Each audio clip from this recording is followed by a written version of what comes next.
and wooed her with a cup of weak tea and an arrowroot biscuit, and she said, yeah, let's send Paul over. Easy pickings. Let's reunite the family. Fantastic. Let's have a look.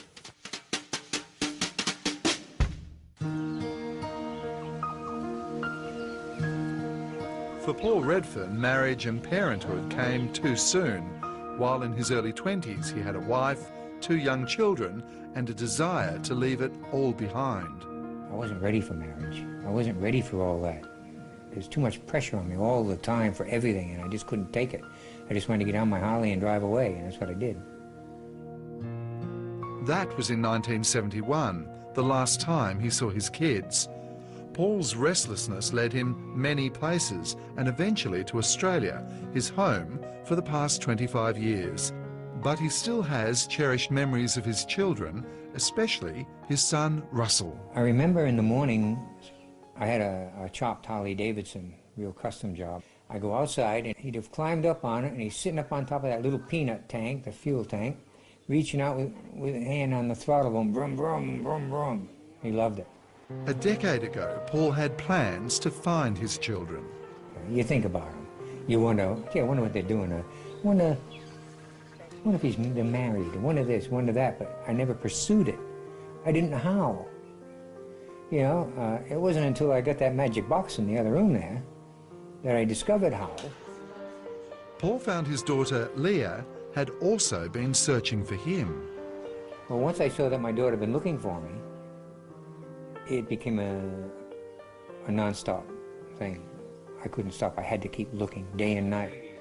But excitement quickly turned to frustration. The posting was in 2002, and his daughter no longer used the same email address.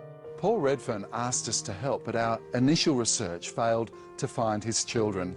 He persisted, though, discovering a relative who specialised in genealogy.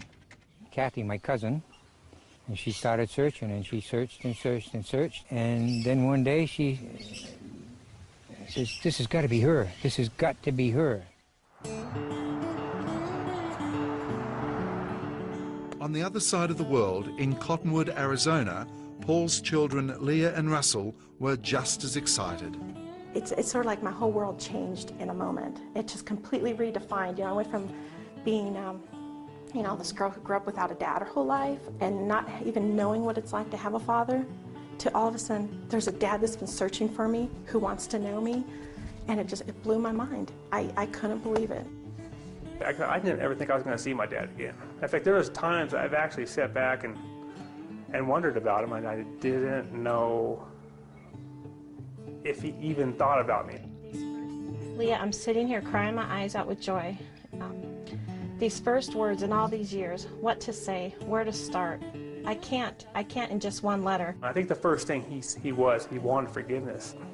All I want to do is focus on the future and get a relationship going, you know, and I'll be a son to him, let him be a father to me. Even though I'm 41 now, but still, you know, it's never too late. After 36 years apart, they would all dearly love to meet and speak face to face. But for now, without the finances to travel, they've had to make do with the internet.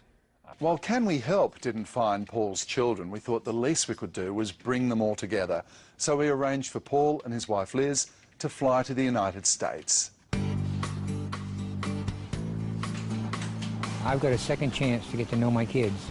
I'll never know the feeling of growing up with them, but I do have another chance to see them, get to know them, give them a hug, tell them I love them in person, you know. Magic. The kids are excited. From the very first day I heard from my dad on the computer, I mean, from that moment, they were calling him Grandpa. They always wanted that, so they were just like, oh, I can't believe we're finally, you know, getting to meet Grandpa. I've thought more and more about it, and I can hardly wait to see my kids now. They're all excited to see me. The grandkids are all excited to see me. They can hardly wait to take me fishing to their fishing hole. Hello. 6 months ago, I didn't even know if I would ever find my kids. And look what's happened. You know? Unbelievable, eh? Hey, come on, guys. Let's go put balloons on the mailbox. And when the mail lady comes today, she'll say, what the heck's going on here? There we go. I'm pretty excited, man. It's a pretty neat thing. I'm gonna see my dad for the first time in 36 years, and I mean, what do you do, man? It's one of those things that it's kind of play by the moment.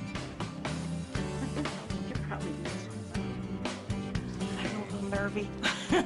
I'm nervous. I can't believe it's like the moment I'm actually going to meet him, seeing him for the first time. I'm excited, and I'm happy. My emotions are going right through the roof. I'm that excited. So much has happened in such a short period of time, and there's nothing I can think that I'm actually going to say, because I'm afraid I'm going to just look at him. There won't be any words.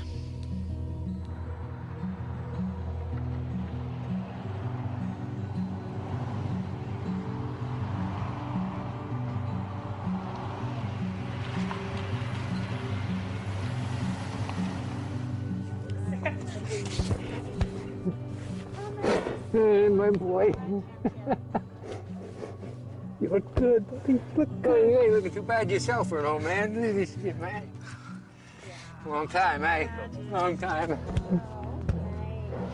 Long time. And who might you be? I'm Leah. You're Leah. You don't look quite the same as in the picture, Leah. Well, it was kind of an old picture. Oh, no, that's all right, sweetheart. My little girl. Oh, God. Look at you. It's been a long time there, kiddo. I think that, you know, from this point on, it's like forever. We're, you know, gonna forever just be a family. Leah will always be my little girl. And Russ, I can't keep my hands off and keep on giving him a whack or a pat, you know. And we keep on giving each other hugs. He's never had anybody to call Dad before. Oh, my God. Hello, my family. This is my son, Scott. Scott, pleased to meet you, mate. This is my son, Seth. Hi, Seth. How are you, matey? You being a good boy? Yeah? You know who I am? I'm your grandpa. From Australia. A long way away.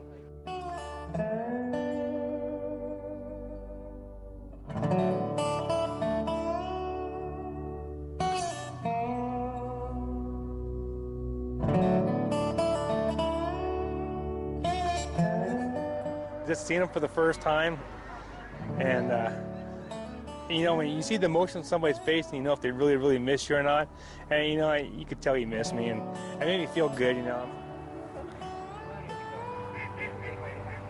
It's a new experience. I don't know them, other than talking to them on the internet with an email, but we're enjoying it. I'm enjoying them, especially little Seth. He's enjoying his fishing time, and he keeps on looking up to me and saying he's going to catch a big one. Oh, my goodness. Did you catch that? Let me have open your hand just a little bit. Wow, he's a beauty. We've had a really good time. I mean, just this afternoon, just getting to know each other. And he's a lot of fun. I had a feeling he would be. I don't reckon we're going to catch anything. There'll never be another day like this. I'll never, ever feel another day like this in my life.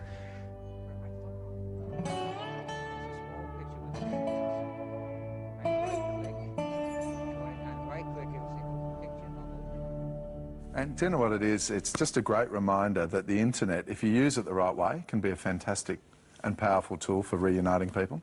Wonderful work. Thank you, Jeff. Thank you, Kate. Time has beaten us again. That's all the helping we've got to cram into this episode. Keep the emails and letters coming in, please. Without you, it's all over. Red Rover for us. Thank you. See you again next week. Bye-bye.